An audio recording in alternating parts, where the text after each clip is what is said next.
आज का टॉपिक है ग्रेविटेशनल पोटेंशियल एनर्जी। ठीक है, तो पिछले लेक्चर पर मैंने आपको ग्रेविटेशनल एक्सेलरेशन का वेरिएशन सिखाया था, कैसे एक्सेलरेशन यानी स्मॉल जी वेरी करता है जब हम हाइट पर जाते हैं और कैसे वेरी करता है जब हम डेप्थ में जाते हैं। तो हम लोगों ने सीखा था, न्यूमेरिकल भी लगाए थे। आज हम लोग पढ़ने वाले हैं ग्रेविटेशनल पोटेंशियल एनर्जी। तो एक बात को समझो, जरा ध्यान से पढ़ना है ना। हमने क्या किया कि यहाँ पर मैंने ले लिया अर्थ, मान लीजिए ये अर्थ है और इस अर्थ का जो रेडियस है, ये रेडियस वो है कैपिटल आर और इस अर्थ का मास है कैपिटल एम। ठीक है, हमें क्या करना है, हमें किसी ऑब्जेक्ट को लेकर के आना है। कहां से हम लेकर के आए, उस इन्फिनिटी से। कहां से लेकर आ रहे हैं भाई, इन्फिनिटी से हम लेकर आ रहे हैं उसे पॉइंट पी तक। अब देखो ये जो डिस्टेंस है, ये रेडियस कितना है कैपिटल आर और इसके सेंटर से इस पॉइंट पी की जो डिस्टेंस है वो है स्मॉल आर। सिचुएशन समझ में आ रहा है। हमें लेकर के आना है, कोई ऑब्जेक्ट है बहुत दूर है, बहुत दूर, उसको हम लेके आ रहे हैं, सरफेस में नहीं लेके आ रहे हैं। कहां लेके आ रहे हैं, अर्थ के सरफेस से ऊपर लेके आ रहे हैं पॉइंट पी पर। तो उस पॉइंट पी की सेंटर से डिस्टेंस है स्मॉल आर। ठीक है, हमारा ये टारगेट हो गया। कहां से लाना है, इन्फिनिटी से कहां तक, पी तक। अब ये जो लेकर के आ रहे हैं, तो क्या आने में हमें फोर्स लगाना पड़ रहा है या ये अर्थ फोर्स लगा रहा है? अर्थ लगाएगा, क्योंकि जाहिर सी बात है ग्रेविटेशनल फोर्स लग जाता है। वो फोर्स हमें वैल्यू पता है, जी m1 m2 upon r square. वो फोर्स क्या करेगा, क्या वो फोर्स वर्क डन कर रहा है लाने में उसे? हाँ, बस वो वर्क डन ही पता कर लो, वही होगा पोटेंशियल एनर्जी। टारगेट समझ में आ गया डेरिवेशन का। अब चलो हम क्या करते हैं, हमें वर्क डन पता करना है। अच्छा, वर्क डन का क्या फॉर्मूला, फोर्स इनटू डिस्प्लेसमेंट होता है। तो चलो फोर्स तुम्हें पता है, डिस्प्लेसमेंट हमें पता है, इन्फिनिटी से कहां तक, यहां तक। अब ये बड़ी लंबी डिस्टेंस है भाई, पता कैसे चले? तो एक काम करो, दो छोटे डिस्टेंस पता ले लो, यानी हम ले लेते हैं कोई पॉइंट ए और दूसरा पॉइंट ले लिया हमने बी, और इनके बीच की जो छोटी सी डिस्टेंस है वो dx, और ये जो पॉइंट बी है ना, इसके सेंटर से डिस्टेंस हमने ले लिया है x। मतलब ये जो बी पॉइंट है, ऐसा नहीं कि फालतू का कहीं है, उसकी भी डिस्टेंस है, x है। अब हम वर्क डन जानते हो, कहां से पता करेंगे, पॉइंट ए से बी तक लाने में कितना वर्क डन किया गया। क्या ये वर्क डन बड़ा छोटा सा होगा, छोटी सी डिस्टेंस के लिए? ठीक है, small work done bringing the object from point A to B, ये होगा dw। क्या फॉर्मूला होता है, फोर्स इनटू डिस्प्लेसमेंट। ठीक है, आसानी समझते जाइएगा। dw फोर्स की वैल्यू क्या होती है, g m1 m2। m1 कौन है, ये कैपिटल M, m2 जिसको लाया जा रहा है, कोई छोटा ऑब्जेक्ट आ रहा है, स्मॉल m। बताइए, जी m1 upon m2 upon x, नहीं r स्क्वायर नहीं, डिस्टेंस कितना है x, तो यहाँ हो गया x स्क्वायर इनटू dx। भाई ऑब्जेक्ट से इस दूसरे ऑब्जेक्ट के बीच के डिस्टेंस ही तो यहाँ लेते हैं, वो यहाँ मैंने r नहीं लिया है बल्कि x लिया हुआ है। क्लियर? तो ये जो वर्क डन होगा, ये वर्क डन, ये क्या होगा, स्मॉल वर्क डन होगा ना। अब अगर टोटल वर्क डन की बात करें, समझो टोटल वर्क डन, तो क्या करेंगे, इंटीग्रेट कर देंगे ना, total work done from infinity to कितना है, आर। अरे हम अर्थ के सरफेस में नहीं ला रहे हैं उसे, कहां लेके आना है, पी तक लाना है। समझ में आ रहा है सिचुएशन? तो क्या करो, इंटीग्रेट करो, D W integrate G M small m upon x square into dx। एक बात बताओ, किसका इंटीग्रेशन होगा यार, x का, ये पहचानना सीख लो तुम, तो बाकी लोग बाहर। तो ये तो हो जाएगा सीधे सीधे w भाई, और यहाँ पर जिनका इंटीग्रेशन नहीं हो रहा है उनको बाहर करिए। चलो भाई बाहर निकलो। डिफरेंशिएशन में ये नहीं होता है क्या? डिफरेंशिएशन में वही बात होती है, साथ होते जो कांस्टेंट होते बाहर कर लेते हैं। अब x स्क्वायर है ना, इसका इंटीग्रेशन करने के लिए मैं इसको ऐसे लिख देता हूँ, -2 × dx, आसानी के लिए। क्या बताओ x कहां से कहां वेरी कर रहा। अगर ये ऑब्जेक्ट इन्फिनिटी पे होता तो उसकी डिस्टेंस कितनी हो जाती है, इन्फिनिटी। हमें कहां से कहां लाना है, इन्फिनिटी से लेके आना है, कहां तक लाना है भाई, p तक। तो बताओ p से डिस्टेंस कितनी हो गई, r। लिमिट लेना सीख गए, बहुत आसान है। ठीक, अब क्या करो, इंटीग्रेट करो। तो इंटीग्रेशन में होता है कि पावर में +1 हो जाता है और वही पावर आगे नहीं नीचे आता है, डिफरेंशिएशन में आगे आता है। तो चलो अब क्या करते हैं, W G capital M small m, x के पावर में +1 कर दो और यही पावर 1 नीचे कर दो, सही है। और ये क्या होगा, इन्फिनिटी से r। ठीक, आसान है। W G capital M small m, यहाँ बताओ नीचे क्या बचेगा, तो -1 को बाहर रख लो आसान करने के लिए। ऊपर क्या बचा, हाँ ऊपर बचा x पावर -1। तो क्या x पावर -1 को मैं ऐसे लिखूं, x इनफिनिटी r। यहाँ क्या करते हैं, लिमिट को कैसे रखते हैं भाई, हाँ एक बार ऊपर वाली वैल्यू फिर माइनस करके नीचे वाली वैल्यू आ गया। W यही होगा gravitational potential energy -G capital M small m upon r। समझ में आया फॉर्मूला कैसे आया, फिर से मैं बता रहा हूं क्या किया हमने हमें टारगेट हमारा था कोई ऑब्जेक्ट इन्फिनिटी पे उसे लेकर के आना अर्थ से कुछ दूरी पर r डिस्टेंस पर। तो हम क्या कर सकते थे, फोर्स इनटू टोटल डिस्प्लेसमेंट। अब इन्फिनिटी से आ रहा है, यहाँ तक का डिस्प्लेसमेंट में कहाँ बता पाए, तो एक काम किया हमने क्या किया कि एक छोटा डिस्प्लेसमेंट ले लिया a से b।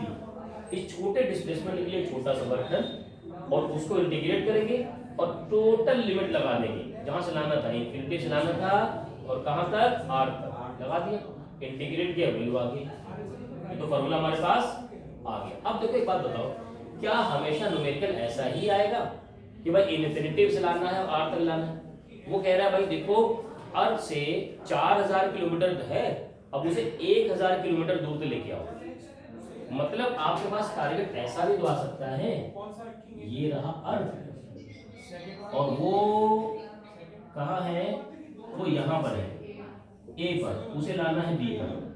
ये जो A है वो है R1 और जो B है वो है R2।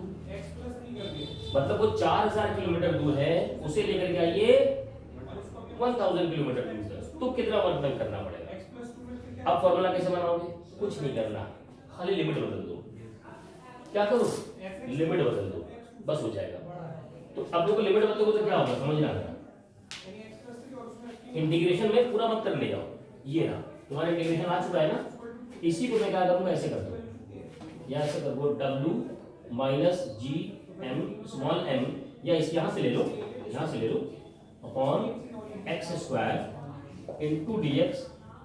ठीक है, स्मॉल ना लगाओ और ये R1 पे था और कहाँ लाना है, R2 पर। ठीक, तो यहाँ x को जब इंटीग्रेट करते हो तो पता है तुम्हें क्या आता है, स्मॉल m, और यहाँ क्या आता है 1/x के पावर, यहाँ होगा R2, यहाँ होगा R1। तो देखो यहाँ से क्या हो जाएगा, अच्छा एक बात का माइनस भी तो होगा ना, माइनस, तो -G capital M small m, यहाँ आएगा 1/R2 माइनस 1/R1, माइनस से मल्टीप्लाई कर दो, u आ गया हमारे पास G capital M small m 1/R1 minus 1/R2। Formula आ गया। अब आप कह सकते हो सर यहाँ तो माइनस मारा या माइनस नहीं आ रहा, अरे ज्यादा दूर से ला रहे हैं तो माइनस में आएगा और कम दूर से लाएंगे प्लस में आएगा। नहीं, माइनस में तब भी होगा। सवाल पैदा हो माइनस में क्यों होता है, देखो जब किसी ऑब्जेक्ट को तुम लेके जा रहे हो, वर्क कर रहे हो, तो तुमने एनर्जी दे दिया, तुमने एनर्जी दे दिया तो वो तो पॉजिटिव हो गया ना, उसको मिल गया, वो तो मजे मजे मजे मजे में उसकी एनर्जी तो बढ़ गई, तो वो क्या हो जाएगा पॉजिटिव। लेकिन यहाँ क्या तुम लेकर गए, ये इसने खुद खींचा है भाई, तो इसकी एनर्जी लॉस होगी।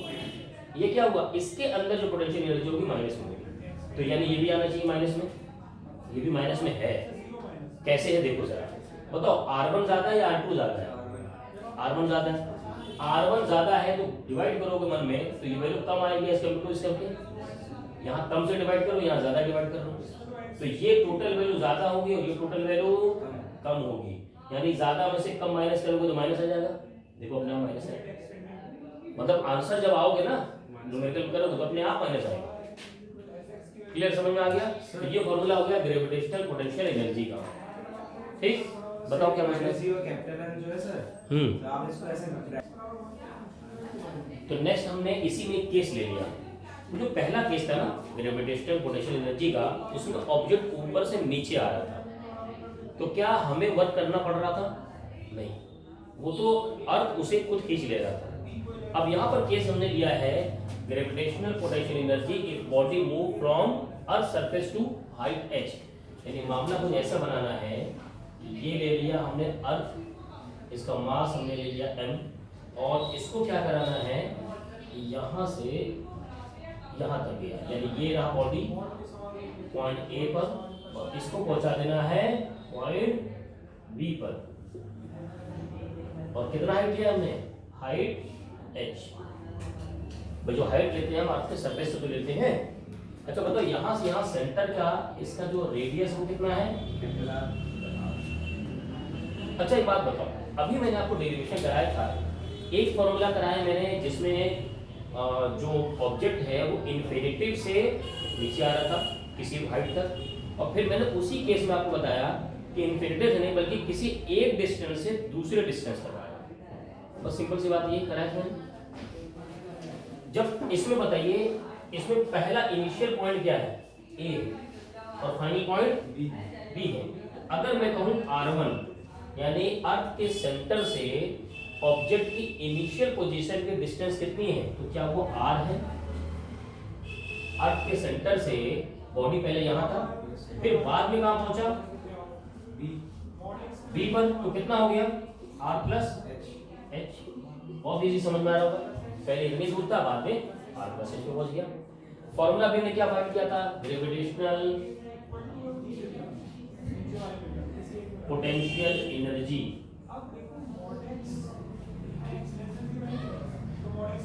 Eight B। U का फॉर्मूला क्या था? G capital M small m 1/r1 minus, ये तो फॉर्मूला था। चलो वैल्यू रख देते हैं, G capital M small m, r1 की वैल्यू 1/r हो गया माइनस 1/r प्लस h।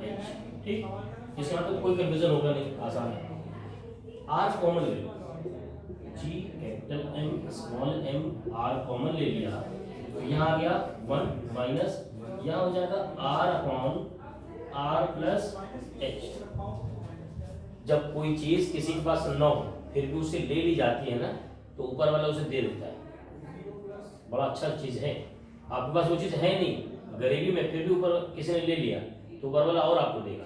इसके पास r बगल में नहीं था, आपने r उसे कॉमन ले लिया, इसके पास r आ गया, इस r से r मल्टीप्लाई करोगे कट जाएगा, वही आएगा। क्लियर है? अब एक काम करो, यहाँ से G capital M small m upon r 1 minus r। अब नीचे वाले से r कॉमन ले लो, r कॉमन ले लोगे तो यहाँ क्या बचेगा? 1 minus plus h upon r। सही है? देखो r से मल्टीप्लाई करोगे r हो जाएगा, फिर r से यहाँ करोगे r कैंसिल हो जाएगा, h बचेगा। सही है? फिर इसका मतलब क्या r से r फिर कट गया? क्या मैं इसको ऐसे लिख सकता हूँ? u is equal to G capital M small m upon r 1 minus 1 plus h upon r की पावर माइनस 1। ऊपर एक चले गए, पावर माइनस 1 कर दिया बस। सही? अभी मैंने पिछले लेक्चर में पढ़ाया था बाइनोमियल थ्योरम से एक्सपेंशन, यहाँ वही काम करते हैं ना, एक्सपेंड इसको 1 plus h upon r power minus 1 using binomial theorem. तो ये जो 1 प्लस h अपॉन r के पावर माइनस 1 है, वो हो जाएगा 1 माइनस h अपॉन r -1 आगे आ जाता है ना, 1 + nx हो जाता है। अच्छा सीरीज में आगे और भी आता है, फिर माइनस करके h/r², फिर माइनस करके h/r³, ऐसे आता है। लेकिन एक बात बताओ, क्या h is less than r होगा? हाँ भाई, r 6400 किलोमीटर, और तुम किसी ऑब्जेक्ट को कहाँ तक लेके जाओगे? बहुत ले जाओगे एवरेस्ट की चोटी पर 8 किलोमीटर, तो h 8 किलोमीटर और r 6400 kilometre, h is less than r। तो क्या ये जो h/r है ये बहुत छोटी वैल्यू नहीं होगी? एक छोटी वैल्यू वाली में बड़ी वैल्यू से डिवाइड करो, बहुत छोटी वैल्यू आई, उसका स्क्वायर कर दो, 0.2 का स्क्वायर 0.04 और छोटा, क्यूब कर दो और छोटा, तो उसको छोड़ दिया फिर हम आगे मैंने, छोटे में छोड़ दो। अब इक्वेशन क्या बन जाएगा हमारे पास, u = G m/r, 1 माइनस क्या लिख देंगे, 1 माइनस h/r रख देंगे, 1 + h/r की पावर -1 था, एक्सपेंड करेंगे क्या हो जाएगा, 1 - h/r, 1 - h/r। समझो तो नहीं, बहुत आसान है। u G m/r, 1 माइनस ये प्लस हो जाएगा ना, h/r, ये कैंसिल हो गया, ठीक। ये h/r आएगा, ये अंदर इससे से मल्टीप्लाई कर दो, अच्छा क्या करो, मल्टीप्लाई करो, यहाँ आ जाएगा G m h/r², u, ठीक। जरा इसकी वैल्यू बताओ, ये इसको कहीं देखा, इसकी वैल्यू क्या हो सकती है? कौन सा acceleration? Gravitational acceleration, small g, यानी u बन जाएगा, यहाँ आ गया G m h। जरा इसको फिर से अरेंज करो, क्या फॉर्मूला कभी देखा है? आज तक हमने यही पढ़ा है, potential energy mgh, potential energy mgh, वो फॉर्मूला नहीं होता, फॉर्मूला एक्चुअल में ये होता है। ये तो एक केस है, सर्टेन केस है कि हम पहले ऑब्जेक्ट को सरफेस पर रखे हुए हैं, फिर एक हाइट पर लेकर जा रहे हैं, तो ये फॉर्मूला होता है, और हम क्या करते हैं, डायरेक्ट लगा देते हैं। लेकिन अगर वो पहले से ही सरफेस पे न रखा हो, बल्कि किसी हाइट पर रखा हो, और फिर मान लो वो ऑब्जेक्ट यहाँ है और फिर वो लेके गए, अब mgh नहीं लगेगा वहाँ, पहले ये वाला r1, फिर बाद में r2, नहीं कैसे हो जाएगा, कैसे हो जाएगा भाई, r1 + r2 कैसे कर सकते हैं? ये r1 पहले उसके पास कुछ एनर्जी आ चुकी है, उसके बाद फिर से एनर्जी आ रही है, और g में भी तो वेरिएशन होता रहता है। क्लियर, समझ में आ गया? तो ये मामला हो जाता, ये होता है पोटेंशियल एनर्जी। क्लियर, समझ में आ गया? यहाँ पर क्या होगा, g = हमने क्या रखा है, G m/r²। समझ में आया भाई सबको? ये हमने पढ़ा है ग्रेविटेशनल पोटेंशियल एनर्जी, जबकि हम क्या कर रहे हैं, उस ऑब्जेक्ट को अर्थ के सरफेस से कहां लेकर गए, हाइट पर लेकर गए, ठीक है। अब एक होता है, एक टर्म होता है, थोड़ा वो पढ़ लो बस 1 मिनट का,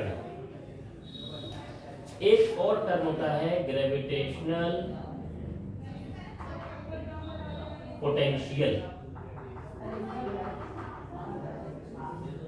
थोड़ा बस एनर्जी नहीं लगा, देखो ये टर्म आएगा ना तो v होगा, इसकी वैल्यू क्या होती है समझो, इसकी वैल्यू होती है जिस ऑब्जेक्ट को आप लेकर के आ रहे हो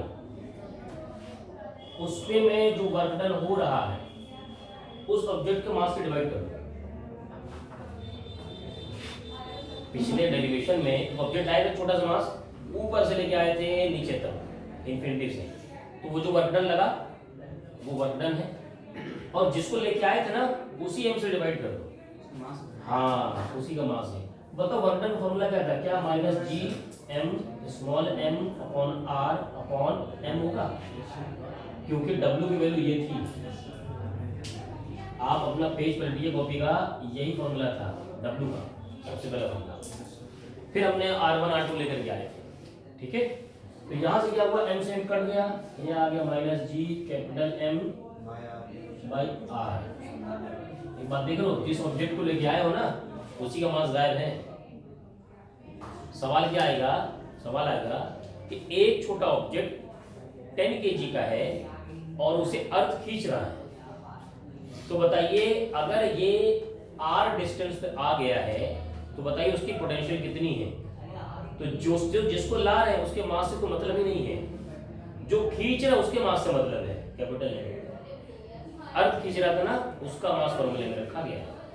ये चीज याद रखना कि मास कैसा रखना, जो खींच रहा है, जो आ रहा है उसके मास से मतलब नहीं, वो छोटा है बड़ा उसको ही फर्क नहीं पड़ता। तभी तो भाई, तभी तो आप बड़ा पत्थर गिराइए छोटा पत्थर गिराइए, दोनों सेम टाइम पहुंचते हैं। इससे फर्क नहीं पड़ता कि बड़ा आ रहा है छोटा आ रहा है, इससे फर्क पड़ता है कि बुला कौन रहा।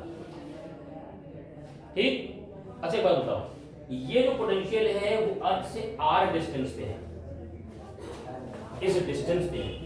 लेकिन अगर कोई पूछ ले अर्थ के सरफेस पर, एट अर्थ सरफेस, हाँ वेरी गुड, ये हो जाएगा minus G capital M upon capital R, where R is the capital R is the radius of earth और स्मॉल r डिस्टेंस।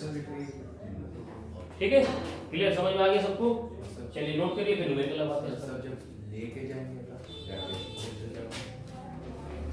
लेके जाएंगे तो उसे ये उसी पे है। जो बॉडी जब अट्रैक्ट करेगा किसी ऑब्जेक्ट को, हाँ, किसी ऑब्जेक्ट को यहाँ से, तब भी वही होगा, पोटेंशियल तो वही होगा, क्योंकि R1 R2 की बात ही नहीं हो रही है। ठीक है,